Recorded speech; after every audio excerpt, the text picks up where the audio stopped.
পটল দিয়ে মুরগির সুস্বাদু এবং স্বাস্থ্যকর একটি রেসিপি। অনেক বাচ্চারা মুরগির মাংস খেতে চায় কিন্তু সবজি খেতে চায় না, তাদের জন্য এই রেসিপিটি।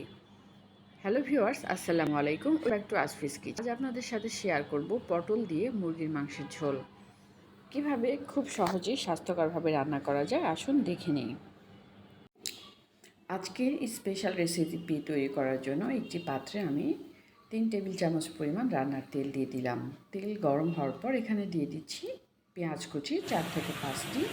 এরপর দিয়ে দেবো রসুন বাটা এবং আদা বাটা। একে একে সব মশলাগুলো দিয়ে আমি ভালো করে কষিয়ে নেব। মাঝে মাঝে একটু নাড়াচাড়া করে পেঁয়াজ এবং রসুনটাকে একটু ভেজে নেব। যখন গোল্ডেন কালার হয়ে আসবে এখানে দিয়ে দিচ্ছি মরিচের গুঁড়া, হলুদের গুঁড়া, জিরার গুঁড়া, ধনে গুঁড়া সহ সব মশলাগুলো। আর মশলাটা যেন পুড়ে না যায় তাই এখানে 1 কাপের মতো পানি দিয়ে দিচ্ছি। এই পানিতে মশলাটা যখন কষানো হয়ে যাবে তখন আমি যেই চিকেন টুকরো করে রেখেছি পরিষ্কার করে ধুয়ে, এই চিকেনের টুকরোগুলো ভালো করে কষিয়ে নেব। এখানে গরম মশলা বা জায়ফল জয়িত্রীর গুঁড়া দিলেও স্বাদ আরও ভালো আসে। আর দিয়ে দিচ্ছি স্বাদ মতো লবণ।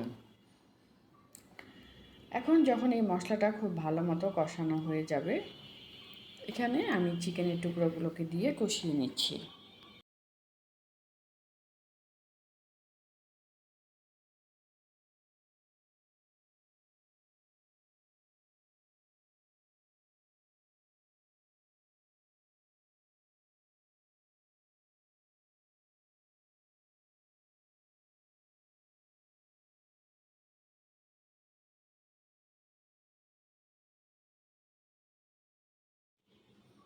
যখন ভালো মতো চিকেন কষানো হয়ে যাবে তখন এখানে আমি আধা কেজির মতো পটল ছোট ছোট টুকরো করে রেখেছি। এই পরিষ্কার করে কাটা পটলগুলো এখানে দিয়ে দিব।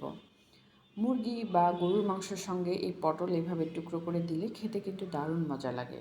আর বাচ্চারা অনেক সময় সবজি খেতে চায় না, তাদের জন্য এই রেসিপিটি খুবই দারুণ একটি রেসিপি। এভাবে পটলটাও ভালো মতো কষিয়ে নিতে হবে। তবে প্রথমেই পটল দেওয়া যাবে না, মাংস কষানো শেষ হলে পরে পটল বা যে কোনো সবজি রান্না করলে সেই সবজিটা পরে দিতে হয়। এভাবে পটল এবং মাংস কষানো হয়ে গেছে। এখন আমি এখানে দিয়ে দিব পানি, যে পানিতে সেদ্ধ হবে।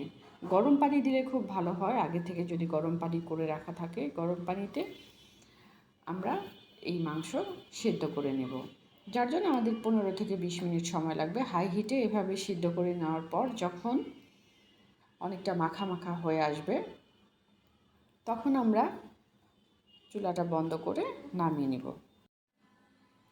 মাঝে মাঝে নাড়াচাড়া করে দেখতে হবে, আর একটু ঝোলঝোলি রাখবো, তাহলে খেতে ভালো লাগবে।